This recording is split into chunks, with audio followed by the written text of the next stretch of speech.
So the U.S. Supreme Court has stepped in and reinstated the so-called ghost gun, the frame receiver rule. This is a really confusing case, and we've got an interesting justice who has flip-flopped his position, at least seemingly. We're going to break this all down in today's video. Guys, let's get into it.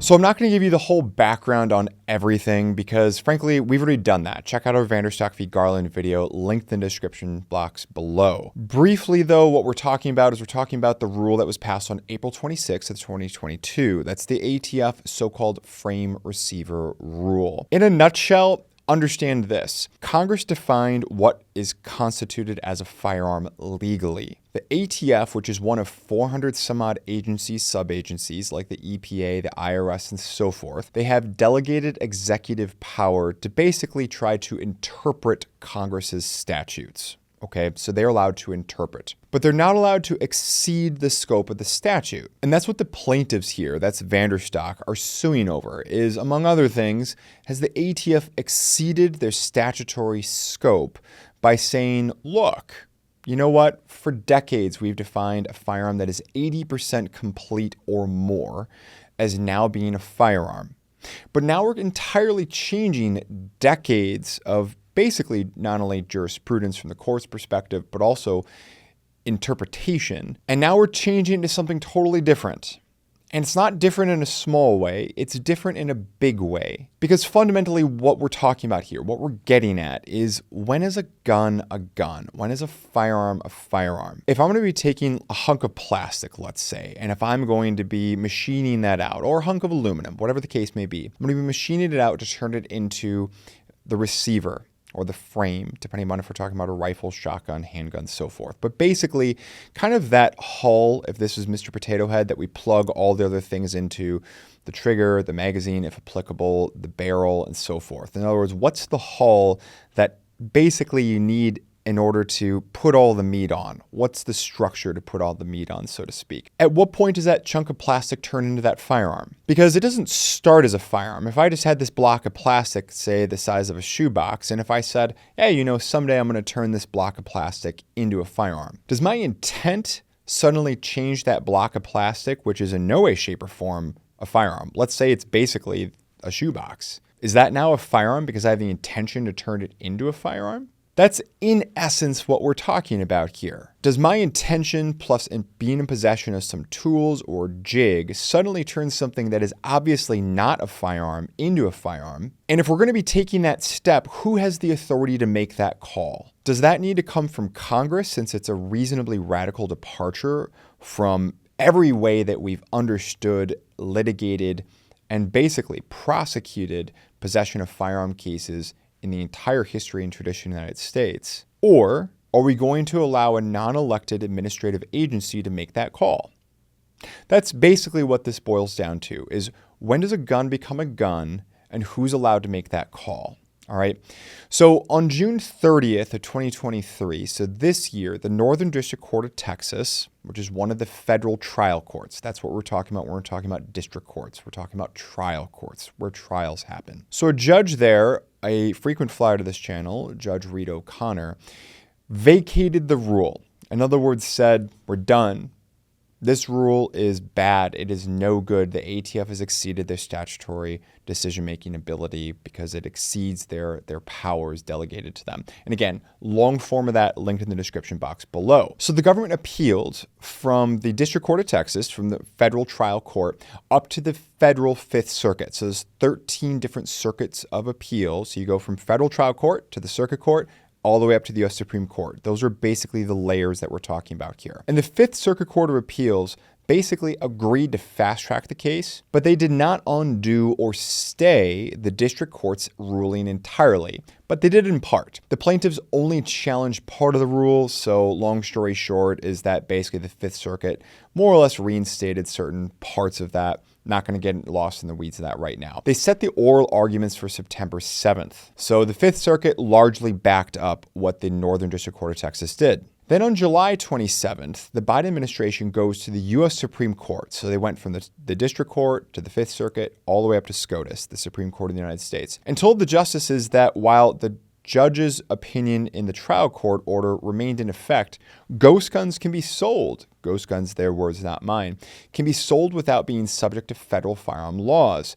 Quote unquote, the damage is done, end quote, they argued. Law enforcement officials will not be able to trace those ghost guns in the future. By contrast, the administration argued, allowing the ATF to enforce the rule while the appeal continued will not harm the manufacturers of ghost guns, kits, and parts, which of course is a bit of a joke because, well, so many reasons. But they simply said, look, all these people have to do is simply comply with, quote, with the same straightforward and inexpensive administrative requirements that apply to commercial sales of all other firearms, end quote. I wonder if you talked to my friend, Mike Kwiatkowski, who was on the channel the other day, fflexpert.com, how easy and inexpensive those administrative requirements are, if he would agree with that.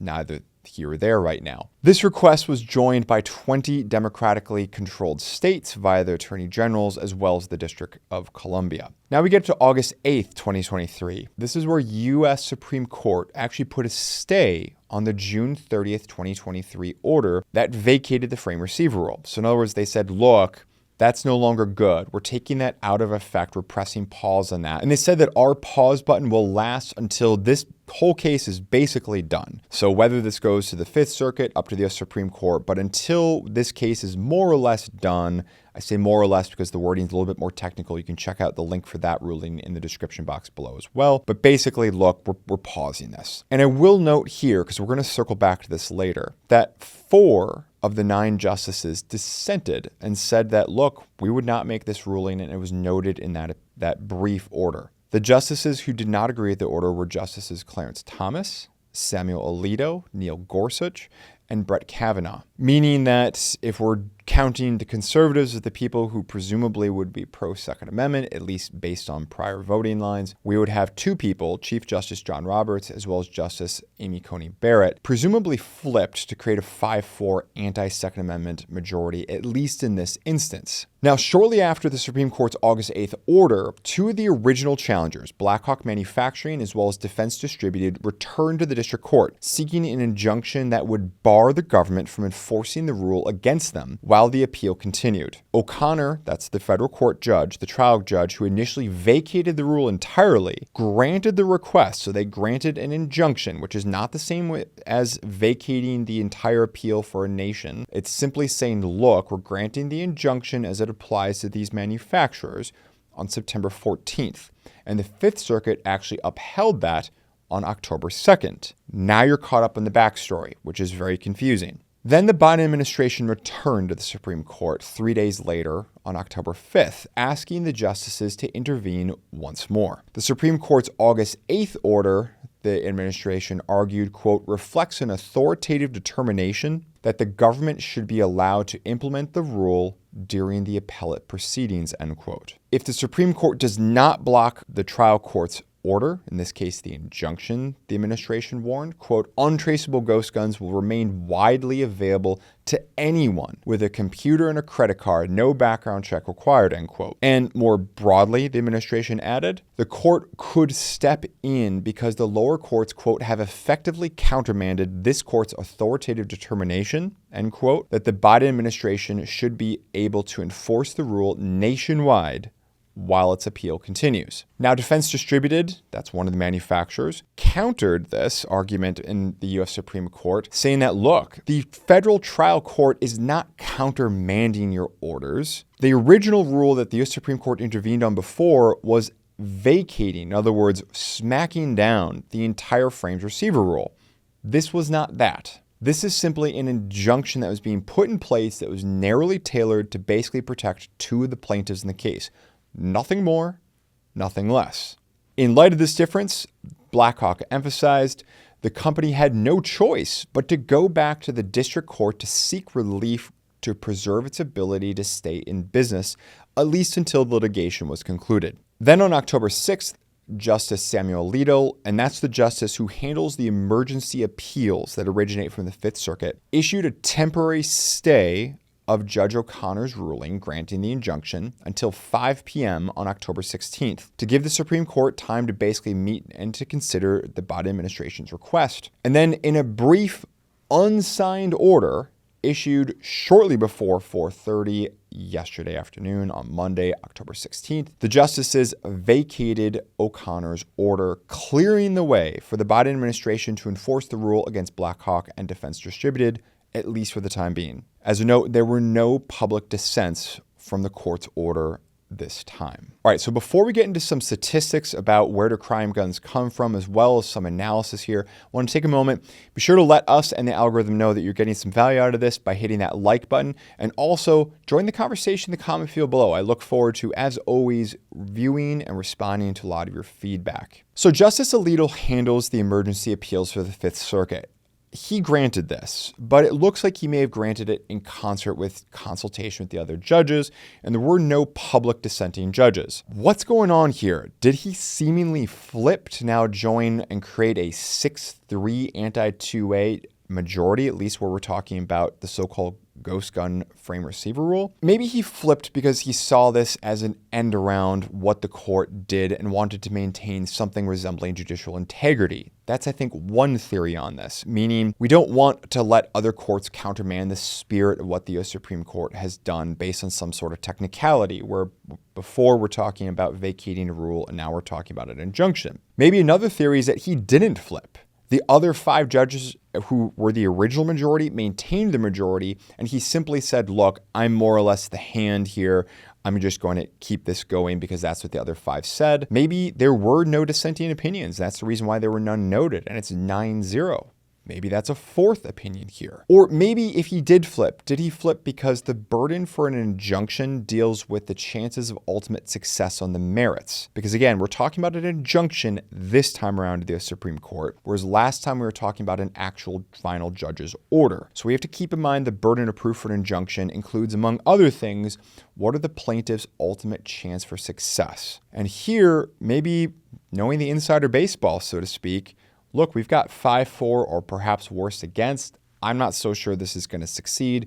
Therefore, at least for the purposes of an injunction, the plaintiffs aren't going to get there, and this could be a subtle nod to that. What combination of these theories do you think is right? Let us know in the comment field below. Either way, let's take a look at some of the statistics on where these so-called crime guns come from, because the entire case that the Biden administration made was largely premised on a false notion that somehow we have an airtight system, and that if we allow the so-called frame receiver rule to not go into effect, that's just going to flood the streets with untraceable firearms, as opposed to right now where, hey, the system works, bad guys can't get any guns, because we all know that's the way it's working, right? Not really the case. A 2019 Department of Justice study found that 43% of so-called crime guns, in other words, firearms that turned up at the scenes of crime or traced back from scenes of crime, were purchased on the black market, so an underground market. 6% of so-called crime guns were stolen. 10% were lawful retail purchases. Less than 1% came from some sort of private transfer, at least originating from some sort of so-called gun show loophole.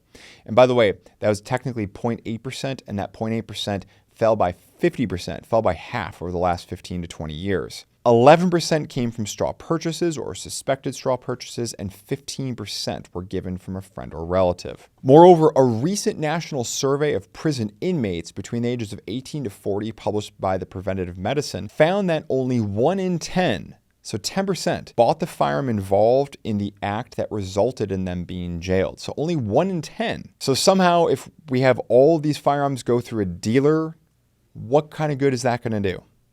What kind of good? And by the way, you don't have to take my word for it. Here's what a few experts on the subject say. I'm going to quote an ATF agent who said this, quote, "Let's be honest. If someone wants a gun, it's obvious the person will not have difficulty in buying a gun, either legally or through the extensive United States black market," end quote. Realistically, all this is going to do is basically take firearms out of the good guys' hands. If you want to see more statistics about where these so-called crime guns are turning up, let us know in the comment field below. And now to our quote of the day. This one comes from Ernest Hemingway. Quote, "The world breaks everyone, and afterward, many are strong in the broken places," end quote. Thanks for sticking around. I look forward to seeing the discussion in the comment field, and I look forward to seeing the next one. Thanks for sticking around to the end of the video. If you enjoyed this one, please feel free to check out some of our other great content, and we'll see you in the next one.